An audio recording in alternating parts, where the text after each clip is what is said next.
Apakah ada tanda-tanda atau ciri-ciri orang yang sudah bertaubat dalam kehidupan sehari-hari? Taubatnya diterima oleh Allah Subhanahu wa taala. Kalau tanda khusus tidak ada. Tapi tentu saja taubat itu kan ada syarat yang sudah sering kita sebutkan. Syarat pertama meninggalkan dosa itu seketika, gitu kan? Syarat kedua menyesalinya. Syarat ketiga berjanji sama Allah tidak akan mengulanginya.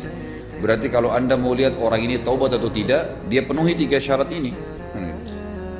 Kurang lebih seperti itu. Jadi kalau memang dia tidak mengulangi lagi zinanya, dia tidak ulangi lagi ribanya, dia tidak ulangi lagi menipu orang, mencuri, memukul orang, apa saja dosa-dosa besar, durhaka dengan orang tua, dia ikuti dengan penyesalannya, lalu dia berjanji sama Allah tidak akan mengulanginya. Artinya memang kelihatan orangnya tidak mengulangi lagi perbuatan itu, maka insya Allah taubatnya diterima. Dan sudah saya bahasakan itu hari, sebagian ulama menambahkan dengan poin yang keempat, tapi tidak dimasukkan dalam syarat, cuma melengkapkan 3 poin daripada syarat taubat itu, yaitu dengan mengisi hari-hari setelah taubat dengan ibadah.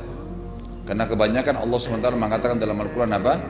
Orang yang beriman, orang yang bertaubat dan beramal saleh. Taubat, amal saleh, taubat, amal saleh. Karena kalau orang taubat tidak diikuti dengan amal saleh, maka jeda waktu yang dia kosong, dia akan teringat dosa-dosanya. Mungkin dia akan terjerumus lagi. Kenapa ada orang sudah buat dosa, taubat, kemudian ulangi lagi? Karena itu, dia tidak ganti waktu-waktu yang biasa dia bermaksiat dulu dengan ibadah. Habis isya biasa ke karaoke, dia nggak ganti dengan majelis taklim. Pada saat dia kosong lagi minum teh, ingat karaoke. Syaitan hias-hiasi seakan-akan enak pada saat tertentu gitu kan. Jadi harus diikuti dengan itu. Jadi kalau ciri khusus itu Allahu alam. Maksudnya kalau kelihatan apakah tanda cahaya itu nggak ada.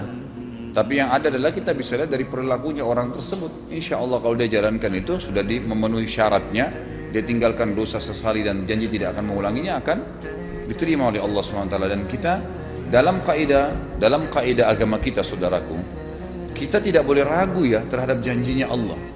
Innallaha la yukhliful mi'ad. Allah tidak akan pungkiri janjinya. Man amila salihan min dzakarin wa untha wa huwa mu'minun falanuhyiyannahu hayatan thayyibah. Siapapun yang beriman kepada Allah, gitu kan? Kemudian hari kiamat, gitu, maka kami pasti akan hidupkan dia dengan kehidupan yang nyaman. Janji dari Allah Subhanahu wa taala. Siapa yang berbuat amal saleh dari laki-laki dan perempuan, maka pasti dia akan dapat balasannya, gitu kan? Walanadziyannahum ahsana ma kanu ya'malun. Kami akan berikan balasan lebih baik daripada apa yang mereka lakukan dulu. Ada balasannya. Itu harus yakin, kaidah. Jadi jangan antum sholat, saya dapat pahala enggak ya? Enggak, memang dapat pahala. Cuma tinggal kadar banyak atau sedikit yang enggak bisa, enggak. Wudu, dapat pahala. Gugur dosanya, iya. Janji Allah, enggak boleh ragu. Kita harus yakin dengan beribadah kita akan selamat masuk surga, dan dengan berbuat dosa akan masuk neraka. Sebagaimana kita yakin orang kafir kalau mati masuk neraka, kita harus yakin orang mukmin kalau mati masuk surga. Orang yang berbuat maksiat akan dihukum oleh Allah, orang yang berbuat ibadah akan diberikan ketentraman. Itu janji, nggak bisa kita ragu masalah itu.